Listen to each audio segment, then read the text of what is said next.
kami. Mm. Memorize mo yung mga Oo, everything Ewan ko. that happens. Kasi, alam mo, hindi lang naman kami basta Voltes 5 fans. We're all fans ng robot shows na pinalabas noon. So, basically, from Monday to Friday, alam mo talaga yung... Pero mga favorite robots mo yung si mga- Voltes. Oo, ever. I-ritual na natin yun. Ritual na yon. Kailangan pa kaya sa East. Nandun ka na sa TV. Okay. Yun. Okay. Nakikita natin gano'n sila ka-excited. Pero sa pagbabalik po natin, pag malalaman din natin kung sino talaga yung boss boy behind Dr. Smith. Oh my! Kasama natin ngayon, ha? So we'll be back, don't go away. Okay.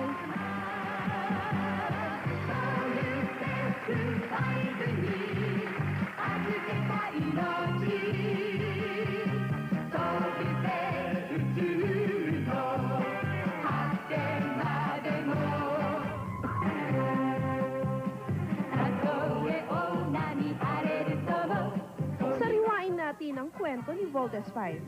2 million years ago, isang demonic race sa pumumuno ni Prince Zardos ang sumalakay upang sakupin ang planet Earth. Ang pagsalakay na ito ay nakita ni Dr. Armstrong kaya't winarningan niya ang Special Forces ng mundo. Dahil dito, tinuruan ni Dr. Smith at ng asawa ni Dr. Armstrong ang 5 kabataan. Cedar, Big Bird, Little John, Mark, at si Jamie. Ang bawat episode ay nagpapakita ng katapangan upang iligtas ang ating mundo.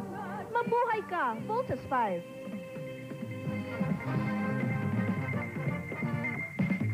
Back here with the Voltes 5 party. And we have with us the voice behind Dr. Smith of Voltes 5. Multi-award yan. Yeah. At boses ni Dr. Smith. Yes, and Please he also welcome. said sometimes voices of Dr. Armstrong.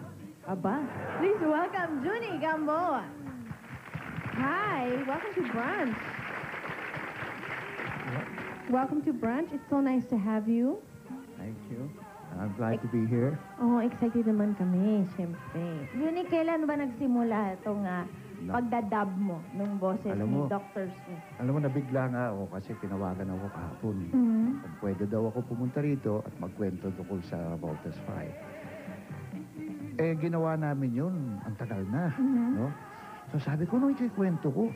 Wala akong alam. Wala na akong natatandaan. In fact, hindi ko na naalaala lahat ng mga kasama ko roon. Alam ko, ang director noon ay si Noel Malyonga na siya ay nanggaling sa teatro. Tapos pinagkukuha niya mga tao sa teatro. No? Katulad ni Chris Vertido, si Celine... I can't even remember all the names anymore. Yeah.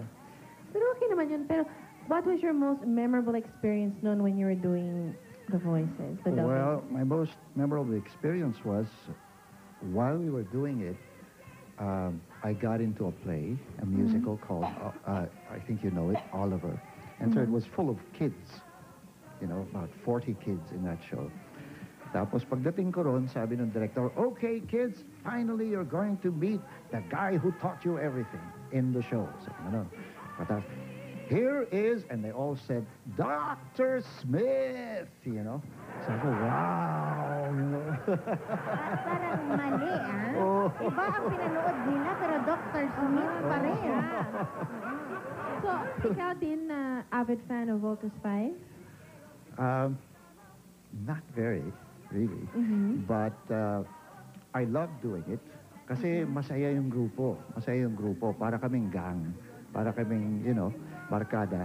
And nung panahon na yun, hindi pa masyadong high-tech, you know. We were doing it in an office, in a bank on Makati Avenue, somewhere up in the building. And we would sit around and try to memorize a whole sequence. You know? Kasi hindi pwede mag-spot the way they do it today, no? So ang ginagawa namin, memorize namin yung buong sequence.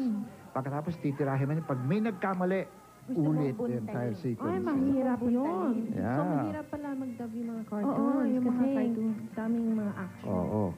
Pero gusto kong tanong sa lahat, how... mga fanatics, magkano ang nagastos niyo sa inyong collections?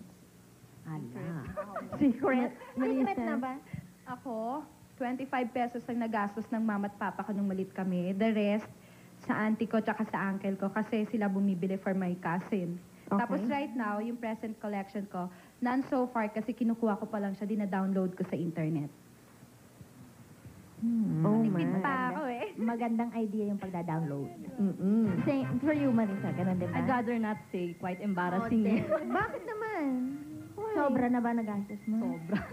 It's not embarrassing. I feel na if you really love something, that's what's important to Oo. you. And no one should make Oo. pakialam there. But, Estimate lang eh.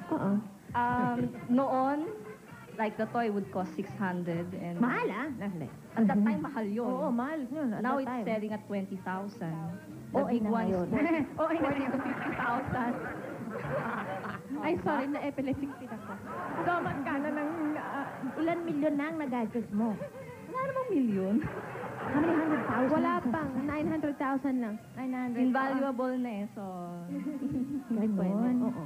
Roman? Tingin ko nakaka 4 digits na ako at least Nakaka 4 digits. na. so far. Pero hindi ako sigurado. For all I know, may nabili akong item dyan. Baka by now, goodness knows how much it is by this time. So, dapat pala itago nyo yan sa kade. Oo. Talaga. How much did you spend na, Glenn? Robert. Oo, Glenzo. Okay. Sa akin, 7 pesos. 7 pesos lang. Ang laki, ha? Ano yun? Ang laki, ha? No, that was a sticker pack back then eh. And it 7 pesos. And a record, actually that belongs to our neighbor. Hindi ko na binalik eh. Hala! Ngayon, nakikita ka ng neighbor mo, hahanapin ka niya. Sisingilin ka na. Patay kang bata. So, 7 pesos pa lang nagagastos mo. Ganun ba? Okay, back then. Pero today, there's not much to buy kasi eh na Voltes 5 items except yung downloads from the internet eh. Okay. Robert, ikaw? Basically, the robot, binigay yan ng mami at daddy ko nun. So, yung ibang mga collections, yung mga tapes, I think I spent around mga 5 digits na. Ayun. Okay. Well, that's okay. 5 digits kasi 5 characters. Walang connection. You know, kanina, habang nandun kami sa labas, pinaglalaroan ko isang gano'ng kalaking robot. Tapos, yan. Ayun. Sa'yo ba yan? Ayun siya. Totoo nga ba 1,000 yan? Ito, Ha? More Can than we- 1,000? this is more than 1,000 pesos, Patingin nga, mga may kaibigan. ginto ba yan? May diamante ba siyang kasama? Hindi. Tapos parang, Ala. parang rubber. Ano? Kanina kasi, winarningan ko silang lahat. Sabi ko, mag-ingat kayo kay Michelle, ha?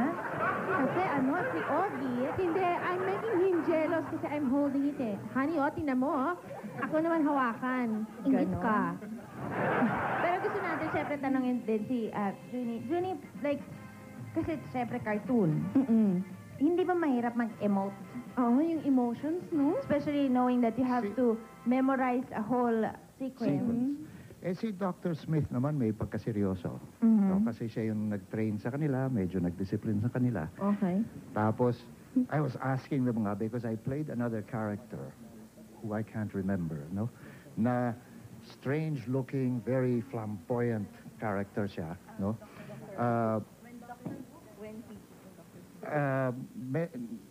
Lagyan ko raw ng accent. So, para maiba, kinumbine ko French and German accent. You know, Aba. doon sa, pero hindi ko matandaan sino siya. Matagal na kasi namin ginawa Would eh. you guys know Tinatanong ko nga si Roman sino eh. yung isang Oo. character na medyo French and German Yung accent? medyo French and German accent and he was very theatrical. Makulay na makulay ang suit niya. Na, yung Bosnia, they sent an emissary. I think that was him. Oh my. Kasi, I think I remember now. kasi they were planning on testing. Very colorful yung damit, di ba? Very colorful yung damit. They were testing something, tapos... May pagka-villain siya. Okay? Kumbaga, parang there was a plot noon, and there was, si Jules was involved. Na Diyos ko, parang talagang traitor. memoryado ninyo lahat Every ng single part of it is episode. memorized. Naman! Oo, pero siyempre, since alam namin na fan kayo, ano ba yung mga values na nakuha nyo from watching all this? Habang While growing lumalaki up, kayo. For me, nationalism.